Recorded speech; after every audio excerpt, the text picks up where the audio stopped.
Hello students, आज हम CPC का सेकंड टैबलेट डिक्री पढ़ेंगे।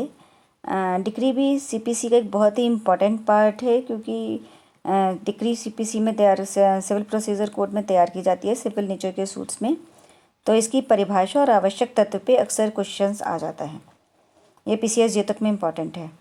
According to section 2(2) of the act, decree means the formal expression of an education which, so far as regards the court expressing it, conclusively determines the rights of the parties with regard to any or all of the matters in controversy in the suit and may be either preliminary or final।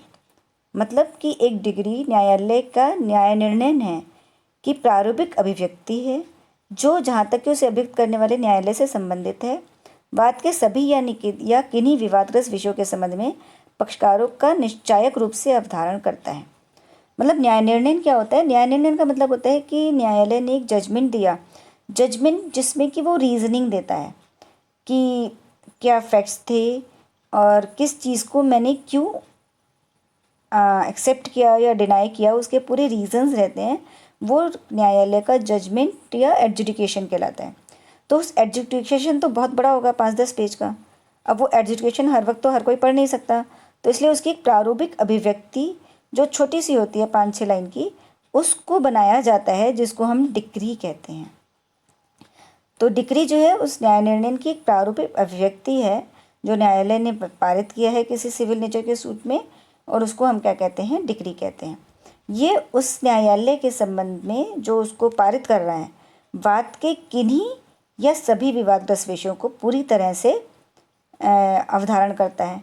मतलब कि अगर कुछ विवादग्रस्त विषयों को कर रहा है तो वो प्रारंभिक होगी। ये दो हो सकती है, डिक्री दो प्रकार की होती है, प्रारंभिक या अंतिम।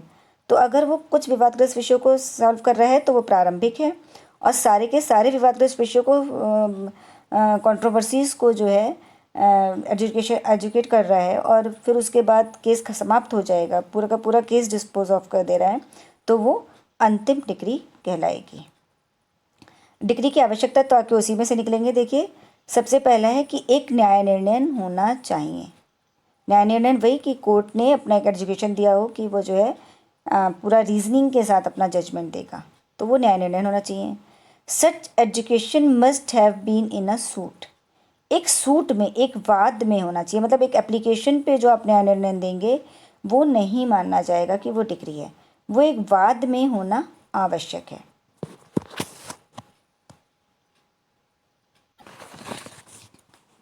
सूट को जो है सिविल प्रोसीजर कोड में कहीं पे भी डिफाइन नहीं किया गया है, but in the case of Dehradun Mussoorie electric tramway company limited, court held that the term word suit ordinarily means, and apart from some context must be taken to mean, a civil proceeding instituted by the presentation of a plaint।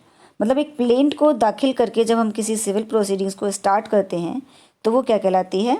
वो suit कहलाता है। तो केवल हम suit जो हमारा plaint के द्वारा दाखिल होगा, केवल हम उसी को में जो डिक्री पारित की जाएगी, जो फॉर्मल एजुकेशन होगा, उसको हम डिक्री कहेंगे। लेकिन कुछ केसेस में जिसमें एप्लीकेशन को प्लेंट के रूप में मान लिया जाता है, जहाँ स्पेसिफिक लिखा गया है कि प्लेंट एप्लीकेशन के द्वारा केस स्टार्ट किया जाएगा, लेकिन वो सूट माना जाएगा, जैसे हिंदू मैरिज एक्ट वगैरह के, तो वहाँ पे ये मान लिया जाएगा कि वो सूट है। भले ही वो एप्लीकेशन से स्टार्ट किया गया हो, फिर भी वो सूट मान लिया जाएगा। नेक्स्ट है कि जो एजुकेशन है, it should conclusively determine the rights of the parties with regard to all or any of the matters in controversy। Means यहाँ पे राइट्स जो है वो सब्सट्रैक्टिव राइट है, प्रोसीजरल राइट नहीं है कि प्रोसीजरल जो कोर्ट को करना चाहिए था उन राइट्स में डिक्री नहीं मानी जाएगी। वो सबका सब्सटेंटिव राइट होना चाहिए, तभी माना जाएगा कि वो डिक्री है। Means parties mean parties to the suit, और यहाँ पे क्योंकि पार्टीज़ की बात करिए, राइट ऑफ द पार्टीज़, तो पार्टीज़ कौन होगी? जो सूट की पार्टीज़ हैं, जो सूट के पक्षकार हैं। इसलिए अगर कोई थर्ड पार्टी है जो सूट में अपना एक एप्लीकेशन देती है खुद को जोड़ने के लिए या कुछ भी, और उस पर जो न्यायालय का निर्णय आता है वो डिक्री नहीं हो करके केवल आदेश होगा, क्योंकि वो जो थर्ड पार्टी है वो कोई इसकी पक्षकार है ही नहीं। इसलिए उसके अगेंस्ट या उसमें जो भी निर्णय आएगा वो डिक्री नहीं कहा जाएगा। नेक्स्ट है, ऐसा न्याय निश्चयात्मक स्वरूप का होना चाहिए, कॉन्क्लूसिव नेचर। मतलब वो डिटर्मिनेशन जो है वो कॉन्क्लूसिव है, अब उसमें न्यायालय को कुछ भी करना बाकी नहीं है, वो पूर्ण है अपने आप में, तभी माना जाएगा कि उसमें अब न्यायालय को कुछ भी करना शेष नहीं बचा है।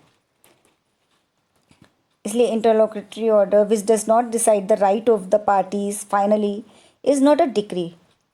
मतलब एक हमने ऑर्डर करा कि एडजॉर्नमेंट हमने दिया कोर्ट में और उसको कोर्ट ने रिजेक्ट कर दिया, तो that is not a decree, वो केवल ऑर्डर है। इसी तरह से अपीलेट कोर्ट ने डिसाइड किए सब कुछ इश्यूज़ को और उसके बाद बाकी इश्यूज़ को डिसाइड करने के लिए लोअर कोर्ट में भेज दिया, तो वहाँ पे भी क्योंकि केस जो है पूरी तरह से डिस्पोज ऑफ नहीं हो रहा है, कॉन्क्लूसिव नहीं है, इसलिए वो डिक्री नहीं कहलाएगी, वहाँ पे वो केवल आदेश होगा और वो वहाँ पे डिक्री नहीं है। The next is there must be a formal expression of such education. मतलब उसके लिए एक प्रारूपिक अभिव्यक्ति होनी चाहिए। प्रारूपिक कोई स्पेसिफिक मैनर नहीं बताया गया, बस प्रारूपिक अभिव्यक्ति होनी चाहिए। उसी मैनर में आप मतलब लिख दीजिए वहाँ पे कि कोर्ट ने क्या डिसाइड किया, ऊपर के सारे फैक्ट्स और सारे रीजनिंग को पढ़ करके वो एक प्रारूपिक अभिव्यक्ति के रूप में वहाँ पे आ जाता है और वही डिक्री कहलाती है। तो decree is very important in CPC, इसको ध्यान से पढ़िएगा। और अगर ये आपको टैबलेट्स आपको अच्छी लग रही हैं इसके इंपॉर्टेंट क्वेश्चंस की, तो आप इसको लाइक और सब्सक्राइब कीजिए ताकि आपको इसके बारे में पता चलता रहे, आगे जो भी मैं वीडियोस डालती रहूँ उसका नोटिफिकेशन आपको मिलता रहे। Thank you.